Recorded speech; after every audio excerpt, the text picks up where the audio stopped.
Man is limited to 3 dimensions that he is directly aware of, 4 if you include time. But many believe there are up to 10 different planes of existence, unseen, unknown, unheard of by humans. Most believe these extended planes are of a spiritual nature. If the curtain were peeled back, what would we see?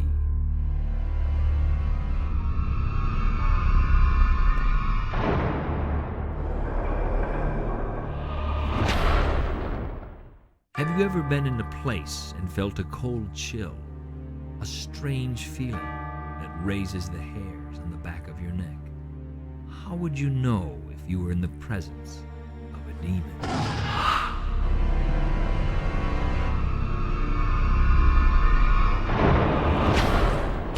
Religions and cultures throughout the world call demons by many names: Satan, Lucifer, Beelzebub, Lilith, Mephistopheles. There are demons for every calamity, for every indiscretion, for every day of the week. People see demons in 3 different ways. People who have demons in their homes usually see a black mist, a black fog, or a black cloud. Pope Benedict VI verifies the very real presence of Satan. He said, "Whatever the less discerning theologians may say, the devil, as far as Christian belief is concerned, is a puzzling but real, personal and not merely symbolical presence."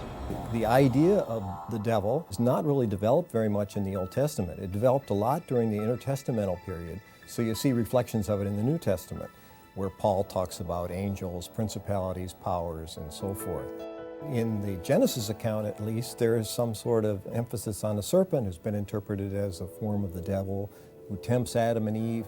But the question is, where does the devil come from? And is the devil part of creation or not?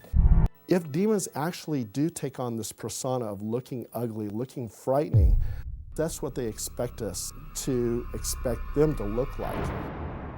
If you would recognize a demon as being something evil and scary looking, then that's perhaps what the viewer would see. Why would the devil always want to appear gruesome and revolting? He wouldn't get the people as easily if he didn't also become attractive in lots of ways. You know, he's in lust, for example, he's very attractive. Demons are great deceivers, so actually demons could, in reality, be looking just like you and me. When someone is actively flirting with dark energies, it actually opens up a window of sorts. The energies can find their way via that person, sort of using them as a doorway, for example. Anytime we invite that sort of negativity in, we're putting ourselves at risk and we're putting the people around us at risk. Demons need a house in order to complete a mission. Humans, because we're basically of the wisdom of the earth, we are the house of demons. Throughout history, many humans have been maimed or murdered in the attempt to cast out a demon. Some of the cruelest, most horrific trials have been played upon innocents who somehow don't look right or are pegged as being possessed. In Native American culture, if there is a circumstance that has happened that would be perceived as evil, there are medicine people who are called upon and often will put themselves into a state of fasting, wherein they seek a vision to benefit the people. And often what will come out of that is a group ceremony where everyone enacts a role that the medicine person has dreamed as part of their vision to help reestablish balance. Casting out the devil seems like an ancient practice, but it's alive and well in the 21st century.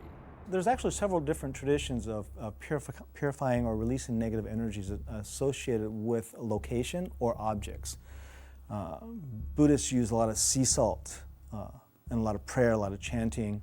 Shamans use the same concept of prayer, and they use sage, sage being a holy herb. Holy water is used to literally release negative energy. A demon will fight you. You're throwing holy water, you're burning sage in there and everything else, and you're doing a blessing of the home. That demon will challenge you, will fight you. The demon has a purpose. It wants to destroy the family unit. With so many ways to cast out demons, just how many demons are there? Historically, demons take many forms, too many to list. In North America, the Sioux believed in Ea, a spirit who sometimes takes the form of a hurricane and who devours or maims people and animals. In Australia, the Aboriginals believe in evil demons who eat human beings. In Japan, the Shinto religion teaches that there are many good and bad kami. In Islamic tradition, the Quran talks about the jinns, evil spirits that turn the believers away from Allah. In the biblical view, all powers were created ultimately by God and in some way went wrong. Some of them went wrong and became powers for evil, and there were others that were good and served God and furthered the purposes of God. There are 5 signs of possession as taken from the Roman ritual of exorcism. Victim speaks or understands unknown languages. Victim clearly knows things and reveals things the person has no earthly way of knowing. Victim can predict future events. Victim has an intense hatred for holy things. Victim shows a physical strength far above his age or normal condition. There's many ways to bring a demon into your life. You open up a portal. This portal brings in an entity, a dimensional entity through a portal that may inhabit your home, may inhabit your body, may inhabit your soul. All major religions have formal rites and methods of casting out demons, which would seem to indicate the way that demons work is by possessing the victim's body and using it against the victim. People in Haiti, for example, who are shamans or witchcraft people, claim they have the power to drive evil out of other people.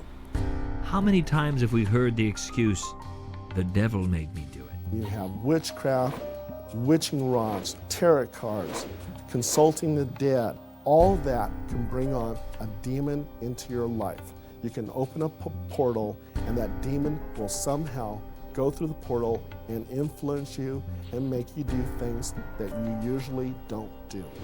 I mean, we've all seen cases where crosses have flown across the room, where animals have died for no apparent reasons, where insects or wild animals have come in and there's no reason for them to be around. All those things actually really happen. Coming up, God's army of angels.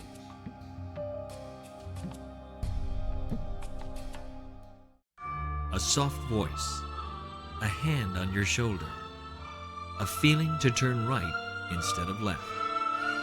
Was it your imagination, or was it an angel? Are angels real?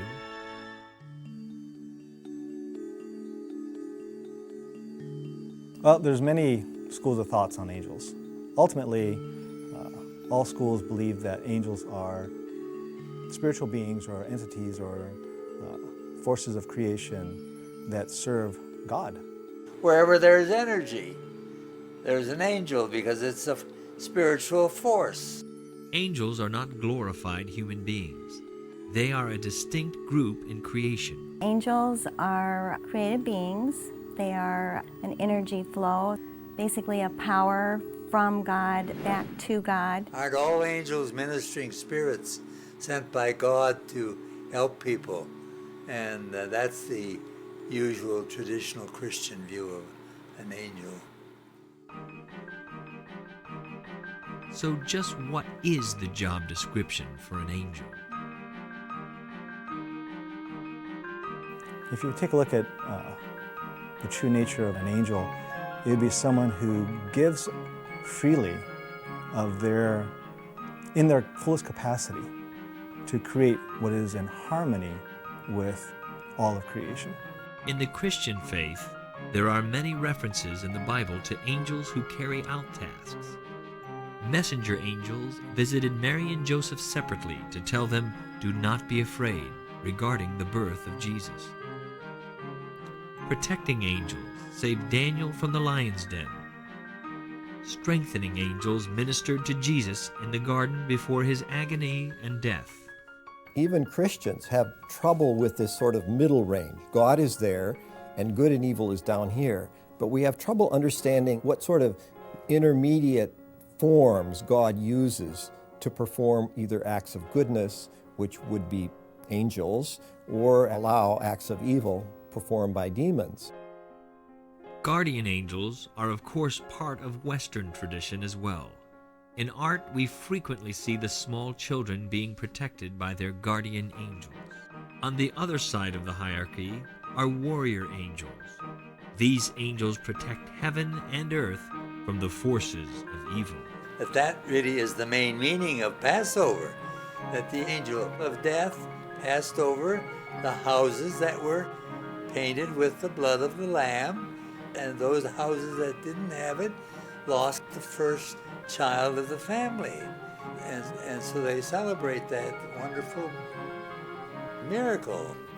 Almost every other culture in the world has things in that realm. They call them spirits, they call them ancestors sometimes. They have a clear sense that there is something there that God uses that either work for good or for evil. In Greek mythology, there were plenty of references to spirits. In Haiti right now, there's a lot of people believing in witchcraft, and that's a form of angelology too.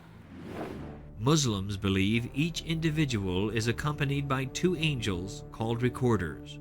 One stands to the right of a person to record good deeds, the other stands to the left to record bad deeds. The belief is that each good deed is rewarded 10 times over or even more, whereas the bad deed is listed only once. Catholics and Protestants disagree, but some believe there is a hierarchy of angels. There are 3 tiers said to make up the 9 choirs of angels. The highest tier is the seraphim, cherubim, and thrones. The second tier is made up of dominions, virtues, and powers. The third tier includes the principalities, archangels, and angels.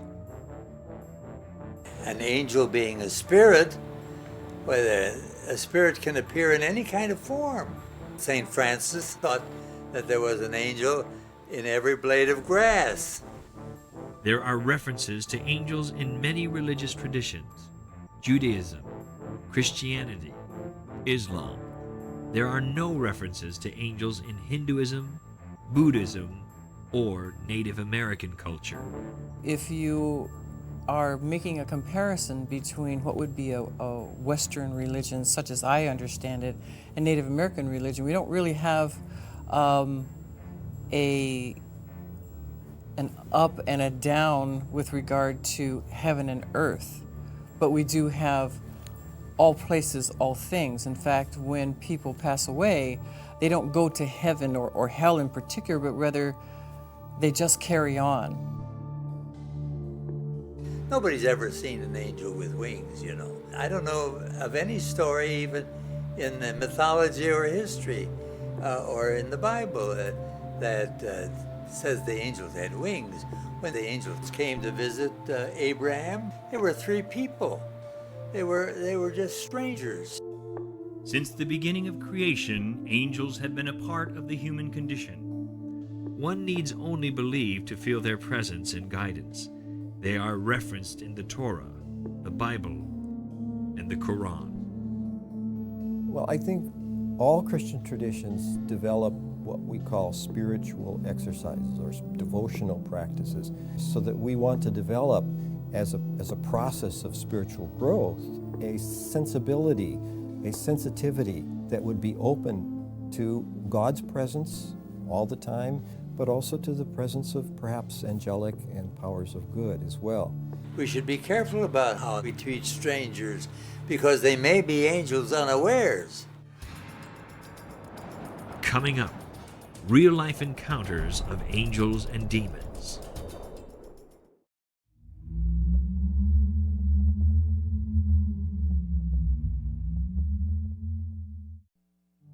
Encounters with angels and demons have been recorded throughout history. In the winter of 1777, George Washington was said to have been visited by an angel who revealed to him 3 perils of war that the U.S. would soon face.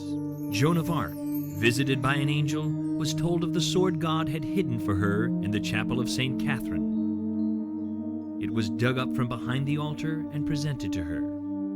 Socrates claimed to have a divine something that frequently warned him in the form of a voice against mistakes, but never told him what to do. This world is really complex. There's a common belief that we know less than 10% of reality. The foundation for that is actually our perceptions. What we perceive of our reality is based upon our 5 senses. And yet, is that all that we have? Some say we have a 6th sense. The 6th sense is actually spiritual or psychic gifts. Those are actually governed by 5 internal senses, so really we have 10 senses that most people don't even begin to comprehend. But the more we work with these senses, the more we turn on all of our abilities. When we expand our psychic abilities, we expand our perception of reality and understand the deeper events going on in the world. I remember as a child I would lay in bed and I would look up into the corners of my room and there were 2 faces. There were evil faces, demonic faces. And they would almost morph into the shadows in the corners of the walls. I remember for a long time, and this is actually the first I speak of it, but there was an older witch-like woman that lived in the back of my door and would watch me sleep. At times I would wake up and I'd slightly open up my eye and look up into the back of my door, and there she was. It was just not a complete figure, but just like the face and the hair of long, coarse, almost like an ashy type of skin complexion, and what children would imagine a witch to look like, just evil. February 14th, 1971, I was laying in bed one night and I saw this being come in from the right side of the wall, and it had hovered. It wasn't a walking spirit, it was actually hovered in the air. And it was a cloaked figure with a black hooded garment, and the being itself was darker than the garment itself. It moved in from the wall, and it moved to in front of my bed, and I could tell that it had turned and looked at me. I had this sense at that moment when I saw it actually move, coming in and then moving through to the left wall, that someone was going to die tonight, because to me this was the angel of death. The next morning, the dorm mother on our floor had passed away. She did not make it down for breakfast, so some of the other dorm mothers had gone up there and they found her laying on the floor. I knew then that's what happened, is that the angel of death had come. It was pretty much in a waiting mode until the proper time. Then it continued on its course and went from one wall 3 doors down to where the dorm mother was. The angel of death isn't necessarily evil. The kiss of death, has a bad meaning for some people, but the kiss of death, a kiss is always the love. So the kiss of death for some people is God giving his loving kiss at the time of death and taking the person to himself forever. So a couple of years ago I was traveling around Australia, and I stopped into a little country town and rented a room in a place. I got dressed, and as I'm walking out, there's this mirror by the front door. And as I walked by, I sort of noticed something in the mirror, and I looked in it. I could see my own reflection, obviously. But there was this face sort of in the background of the mirror.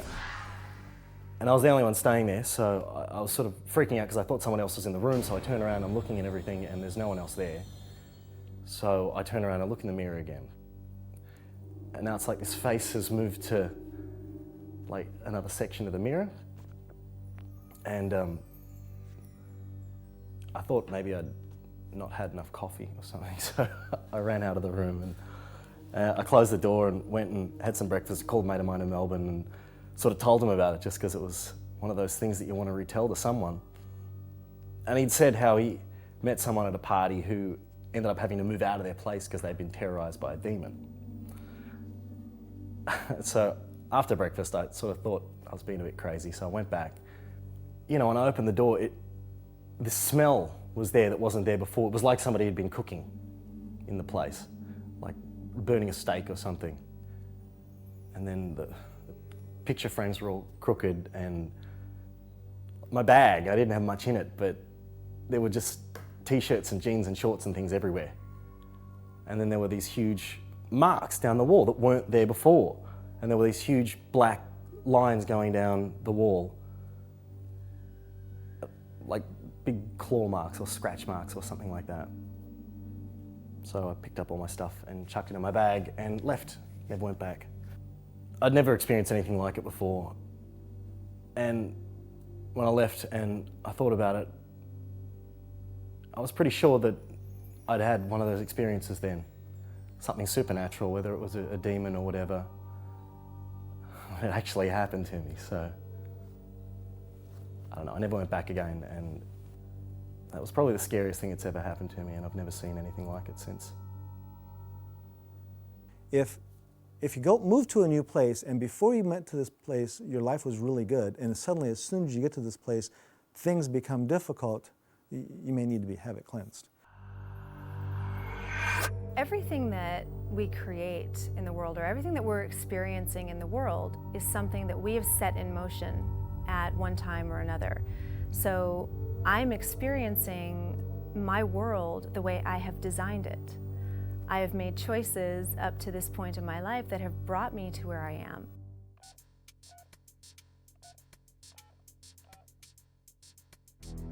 Hi, Paul. It's Rebecca. I'm so sorry to bother you at this time, but I really need your help. And I received a call from a 19-year-old woman from Arkansas. Rebecca called me and she was terrified. She sounded really, really frightened on the telephone. She said that when she falls asleep, she would have nightmares and a demon. And she described this demon as looking somewhat hideous. That would actually enter her dreams. And the demon was telling her to commit suicide. And when I was talking to her, the voice was shaking, she was frightened, she was crying. I asked her if she ever played with a Ouija board, tarot cards, and come to find out she played with a Ouija board. And I told her to take that Ouija board and throw it into the river. Are you sure? You can't burn a Ouija board because you'll curse yourself. I'll call you straight back, okay? Thanks. And what she did was take the Ouija board and she threw it into the river. She never saw it again. She went and got baptized. She blessed her home. And no more than maybe a week later, there was a thrill in her voice. She was happy. She wasn't contemplating suicide. She wasn't having any more dreams. And she wasn't being bothered by this demon. Okay. Bye.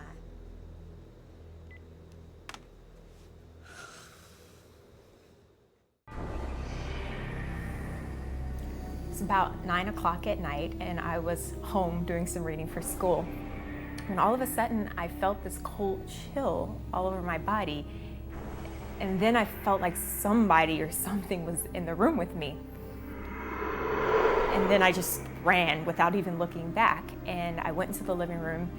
And then I started to calm down and tell myself that I was probably just imagining it all and that nobody was really in the house with me. But then I heard this voice. And it was eerie and it was deep and it was weird. And it said, "I'm waiting for you." I screamed and ran to the neighbor's house and I told them everything that had happened. And they agreed to come back to my place to take a look. And when they got there, they looked all around, they saw no one and told me that I probably just imagined the whole thing. That night when it was time to go to sleep, there was no way I was gonna go back to my bedroom, so I decided to sleep in the living room. And so I went to sleep finally.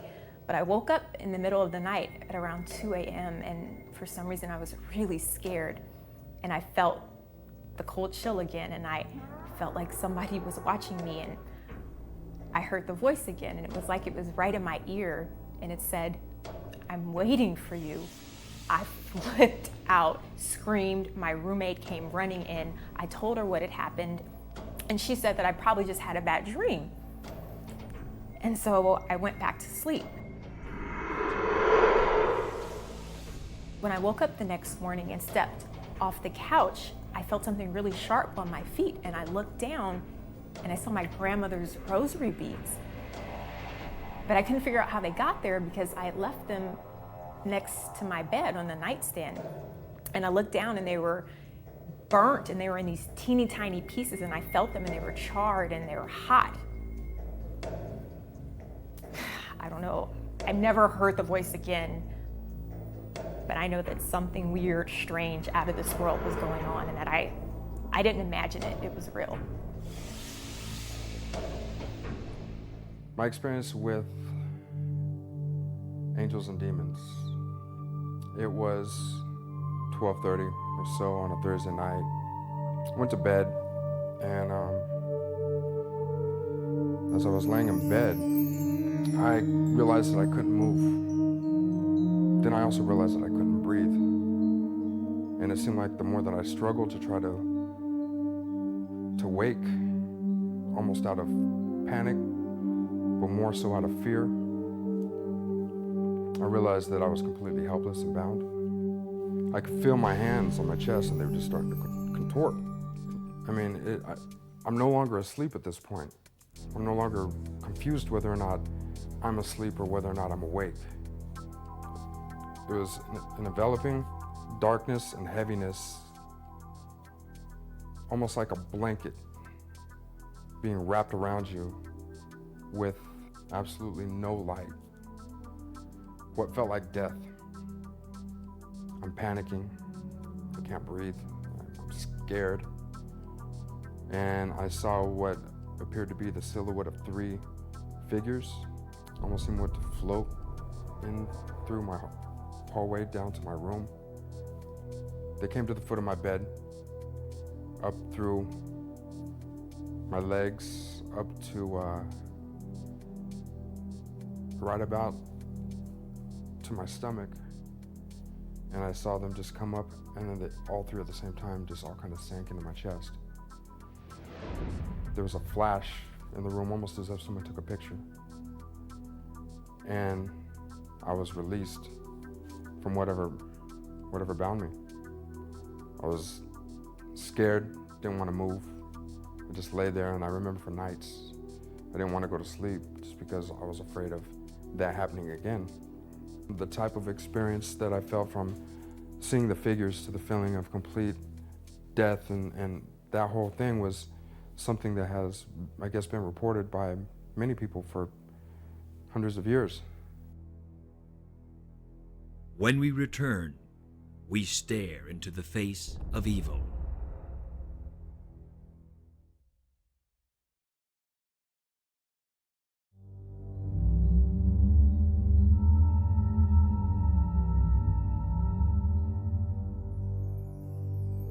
We see it every night on the news. A horrible crash, gang violence, a killer storm, an aggressive dictator waging war, drug runners wreaking havoc. Why is it that these events seem to play out over and over again? Could it be the work of demons among the human population? The classical Hollywood view of evil is really an expression of the American denial of evil, that evil is not an ultimate power, but in the end, good will triumph, and that don't worry about it. Usually evil is incarnated in sort of one person in a movie, so that you, in the end, the good people track down the evil guy, and then he's done away with, and then they all go home and everybody can live happily because evil has been taken care of. So you can isolate evil, you want to find what evil is and then do away with it, and then you can feel safe. If we all have guardians watching over us, why is it that some choose a darker path? The classic discussion of evil in the Bible, of course, is the story of Job. He wrestles with evil, he loses his family, he wrestles with suffering, and so he wrestles with what is the nature of evil, how do I respond to it, and especially, how do I understand God's role in the light of this? How can I understand that God is loving and good in spite of all that's happening? There are so many notorious figures, it's hard to limit the discussion to only a few. Let's look at current history. Osama bin Laden. According to noted criminal investigator Patrick Bellamy, bin Laden's particular brand of evil is wrapped up in a vernacular of jihad or holy war. What makes evil so seductive? According to forensic psychologist Catherine Ramsland, it can be devised through a culture so that no one's cruelty stands out, and some acts can even be rewarded and enhance one's status. It speaks to a couple of different things. One thing is our sadness, our fear, and our observation of the sorrow and the pain that is happening, and it's plastered all over the news. You know, you can't get away from the very physical, very real energies that are generated. Are demons working to fuel the concept of us against them? The more each side is isolated, is it more likely that evil will have free reign? Epidemics are started from the least little bit of event, you know. The same is true of evil. Hitler's philosophies were cloaked in nationalism. According to published accounts, over 6 million Jews were murdered during his reign. We've had events like the Holocaust, which are so incredibly evil that they sort of dwarf everything else. In looking back, many wonder how this happened. How did so many people agree to go along with it? Arguably, what happened in Nazi Germany was cult-like on a huge scale. God felt that it was better to allow evil to exist and therefore allow freedom in the creature than to suppress evil and to make people into automatons and to make sure that everything only was good. God in the end felt it was better to create such a world than to create a world that was only good. History has shown us how these so-called prophets have infiltrated societies and led the people to do their will. Because of the lure and the sort of seduction that negative energy has in our world, there are a lot of techniques that are used to explore that on a personal level with people. The Jonestown cult was supposed to be a colorless society in which all involved were cooperating for the greater good. Led by the charismatic Jim Jones, tragically, all but a handful of members of the cult perished. You know, it's a mystery to me how anybody can deny that there's evil in the world. And evil is a spirit. Manson, you know, who's still in jail and killed all these people in Hollywood, he didn't have a good spirit. There is an ancient philosophy that states that anything that stops the progression of human evolution is evil. And what this concept is defining is actually anything that stems from within ourselves or from outside of ourselves that stops our progression as human beings. According to a 1998 biography script, serial killer Jeffrey Dahmer often blamed the devil for taking over his soul. What's interesting is in recent depictions of evil in Hollywood is there's been more of a tendency to try to see evil as more pervasive and not so easily identifiable and isolated, such as the series of the X-Files, where evil was a sort of mysterious presence, which I think is more real and more true to the way evil really does exist. Public violence can be the most disturbing since it seems so random. There have been an alarming number of shootings at schools and public places. The Columbine Massacre, the Virginia Tech shootings. The answer ultimately is all of us to say, whatever I can do to counter evil and to work for good, I will do it. When we come back, real-life miracles.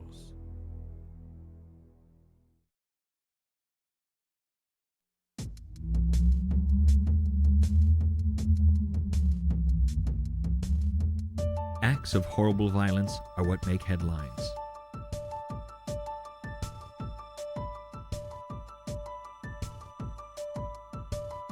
But instances of faith don't always capture the public eye.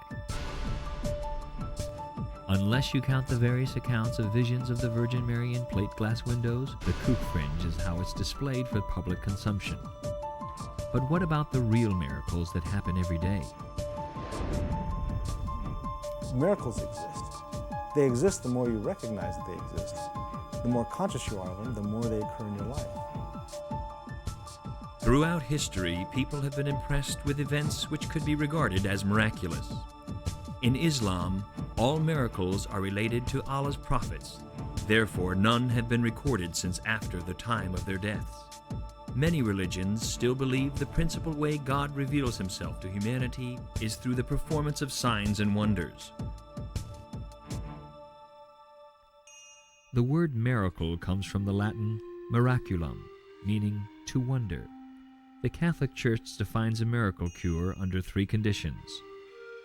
The miraculous cure must be instantaneous or sudden. The cure must be complete and permanent. The cure must have happened without apparent scientific explanation. Often Christians, and I would say this is a characteristic of Christians in the West, that we sort of hesitate to speak of miracles because there's a lot of unbelief, a lot of incredulity, that this is a kind of a cultic thing and so forth. So that the church is probably hesitant to speak about miracles, although there are cases of miracles. The Vatican has recorded close to 13,000 events that it regards as miracles. However, other religions have their own miraculous happenings, some that have been happening for centuries. In the Eastern Orthodox religion, there is the miracle of the Holy Fire. This happens once a year at the Church of the Resurrection, also known as the Church of the Holy Sepulchre in Jerusalem. It happens on a first Sunday after the spring equinox and Jewish Passover. No other miracle is known to occur so regularly and for so many centuries. On September 21, 1995, Hindus experienced a phenomena on a global scale. An ordinary man in New Delhi, India, dreamed that Lord Ganesha, the elephant-headed god of wisdom, craved a little milk. He went to his temple before dawn and asked the priest if he could offer milk to the stone statue. When he did, the milk disappeared and set off a worldwide stampede to Hindu temples. So as we expand our consciousness, then we expand our ability to understand the deeper events going on in the world. It was the 23rd of September. My cell phone rang, and it was Richard, Sergio's friend. He was telling me that by accident, somebody hit Sergio, my son, which is 18 years old.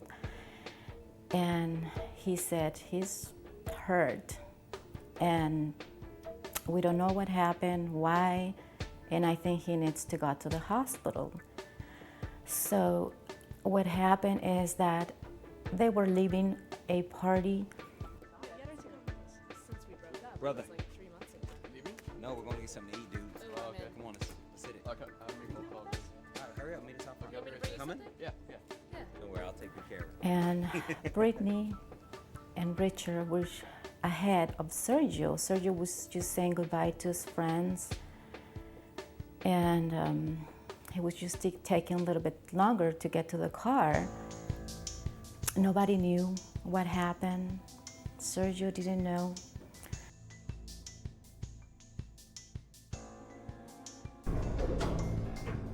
There were 2 guys. They were just kicking Sergio to death, just to his head. And when Richard and Brittany turned around and Sergio was not coming, they saw somebody laying on the floor. And so Sergio. They took like a while to realize that it was Sergio on the floor laying. Call 911. Sergio, bro. When they got home, I saw my son with his head. It was all hurt. And I asked him, Sergio, what happened? And he said, Mom, I don't know. He didn't know what was going on. I took him to the hospital. He was sent to a special doctor. Richard, Sergio, Brittany, and all their friends, they were so angry. They wanted to know who those people were. And I was just praying, for them to forget about the incident. I couldn't get into their heads, just forget about it. I couldn't. So after we went to the specialist, we were sent to a lab. So we usually go to a place in Arcadia. For some reason, that office was closed when we got there. So we were sent to another one on Foothills. And when we walked in, we saw this guy, a big guy with tattoos all over his body, and it was like kind of a scare. And he asked, "What are you guys doing here?" And so Sergio said, "I'm gonna have surgery and I need to take in some blood." His name was Richard, just like my son's friend. And this guy mentioned to my son that, "I see that you're very angry. And the advice I'm gonna give you is don't go for revenge. If you don't forget about this whole thing, you're not gonna make it through 18. You're 17, just listen to me." Just that time, everything changed. And the last thing he told Sergio, "Please just forget about this whole thing, because what will happen if you go and get revenge with your friends, they're not gonna come after you. They're gonna come after your youngest brother. I'm telling you what I know, so it's up to you what you want to do." And I am pretty positive that Richard, that lab technician, God sent him for a reason. God was listening to my prayers, something that I couldn't do. He did it. So I think my son is still alive. And he doesn't like it when I tell him, "Sergio, God wants to give you another chance." Why? I don't know. I can't tell you. It was kind of a very hard lesson for him, for me, for my family. So there's no doubt that angels were there that night, and angels were guiding me through the whole process. And now my son believes. We are taught that angelic forces are totally outside of ourselves, that they come from God, from heaven, and they will interact with human beings who are worthy or people who are good. We've seen miracles happen. Everyone has seen a miracle or experienced a miracle of some sort in life. The truth is that there is a seed, there's a sort of an angelic seed that exists within each one of us. Miracles seem to happen every day, but are not always made public. There was a child that was in the news about having drowned, and the people knew exactly within 4 hours. I mean, he was underwater for 4 hours, and he lived, but I believe that people were guided to find him where he was in the water to bring him out. He was saved, so I believe that angels are all around us, and they work with us on a daily basis in doing the right thing to make good things happen. One such instance involves the Basilica of Our Lady of Good Health in Velankani, India. The devastating tsunami of December 26, 2004 wiped out much of the area around and beyond it. Yet this basilica and the people inside were spared. The basilica stands just 325 feet from the beach. On the morning of August 6, 1945, Hiroshima, Japan was destroyed by an atomic bomb. 8 blocks from the epicenter of the bomb stood the church house of a community of 8 Jesuit fathers. The building and all 8 priests walked away from the bombing unscathed.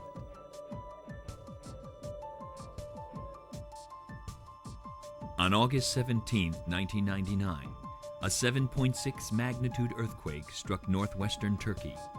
The event lasted 37 seconds, killing between 17 and 40,000 people, and leaving approximately 500,000 people homeless.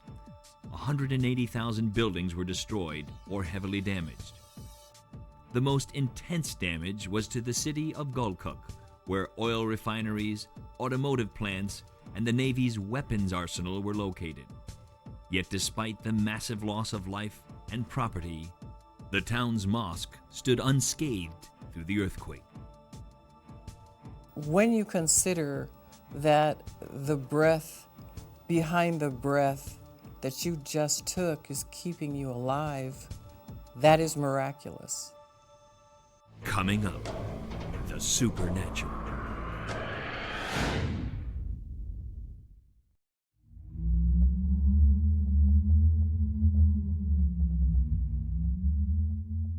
We have a strong sense that the supernatural is not necessary, is not very present, because of the kind of our secular history, a lot of issues of modernization and globalization, industrialization, that we don't really need often have a sense of the need of God.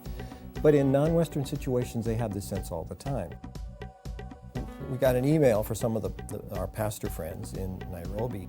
According to their sources, one of the presidential candidates had enlisted a witch doctor from Tanzania to come and claim the victory over places in Kenya where this particular candidate wanted to win. And it turns out that those places where the witch doctor went were precisely the places that exploded in violence. Now it's interesting because not all of Kenya exploded in the same level of violence. But these places where the witch doctor came was particularly the places where the violence erupted. So the pastors, they're going to round and basically have services of exorcism in which they ask God to liberate these places from the forces of evil. It's a very interesting perspective on what's going on in a political, what we call a purely political situation. But in this case, the churches and pastors are convinced it includes also a spiritual dimension, and that spiritual dimension has to be addressed. The way that negative energies like this work is that they target our fear. So they work with things that we believe in, they work with energies that we have accepted on one level or another as being the truth. This can influence us on a very physical level as well as a very psychological level. Most people have heard of the concept of a poltergeist. You know, the activity that happens in a home where maybe there's something moving, something will come off of a wall, or there might be noises, water running, things like that. And very often, paranormal experts will go into homes that have this activity going on, and they've got all their equipment and they're able to track any of the energies that are being reported by the family living in the home. Some of the steps that I've taken to bless homes is I do a hedge of protection around the occupant of the home. I start from the backyard. I do what is called a 4 winds prayer, and I throw holy water into 4 directions, and the holy water is taken by the 4 winds and scattered through the backyard. So if there's any demon lurking, hiding, or just in the shadows someplace, that demon will leave the backyard. Then you start from the exit door and you throw the holy water into all the entryways. When you get to the front door, you're banishing the demon from the house. And if you're very successful, there's a sound of a sonic boom, a noise that actually resonates through the whole home. That's the demon actually leaving the home. We have now allocated and put all of these kinds of powers and intermediaries into superstition partitions. And so the Enlightenment has made us understand that if you need healing, you go to the doctor. You don't go to a witch doctor, you don't go to a priest, you go to a doctor. So that's the way in the modern period, we've allocated these things. We divided them up into neat little categories.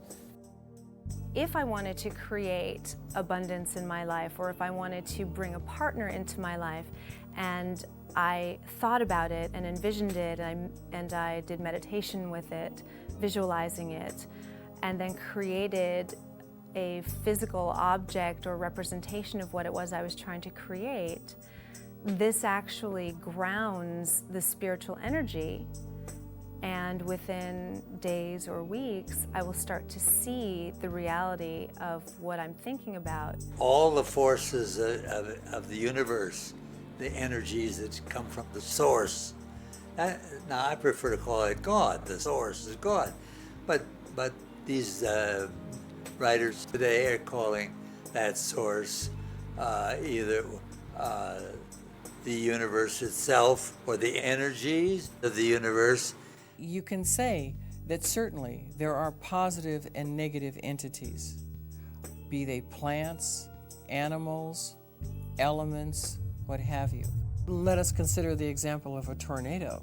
I mean, it's something that's an incredibly powerful force that can destroy as much as it can create. I've actually witnessed in the Kansas prairie states, and sometimes tornadoes would come through there in unpopulated areas. Wherever they hit and upturned the earth, it would grow up completely renewed. But certainly there was that destructive path before the renewal. That's an example of how one has to develop that relationship and come to understand how you work with a force like that in a positive way. Again, you got to think of spirits as energy. And nowadays, when the New Age writers are writing about being in touch with the universe, being in touch with the source of life, they call it life. Well, that nowadays they talk about vibrations, and there's something to that. Are there greater powers at work in the universe? When we come back, the mystery revealed. Are we alone?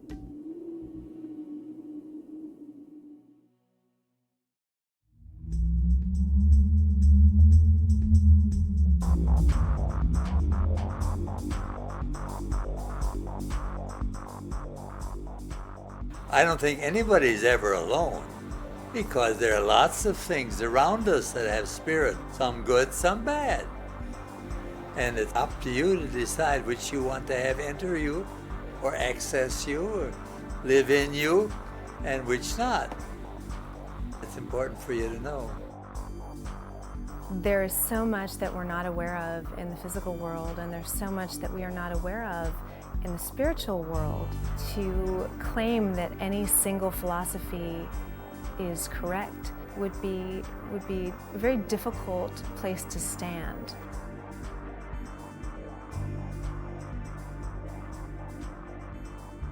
Sometimes I ponder, are we alone? My answer is no, we are not alone. I do believe in angels. I do believe in other world that people can see with their eyes. I'm just hoping that very soon, tons of people would be able to see or feel what I feel. There's no doubt about it. We're not alone. They're angels. They're evil people too. But that's why we have to prepare ourselves to fight against them. We're taught as children that the sun and the moon and the earth, the trees, the sky, all of it knows you from the time you were an idea. What happens beyond this physical world, there are many schools of thought. Now, is that all there is? No. We've just started this journey.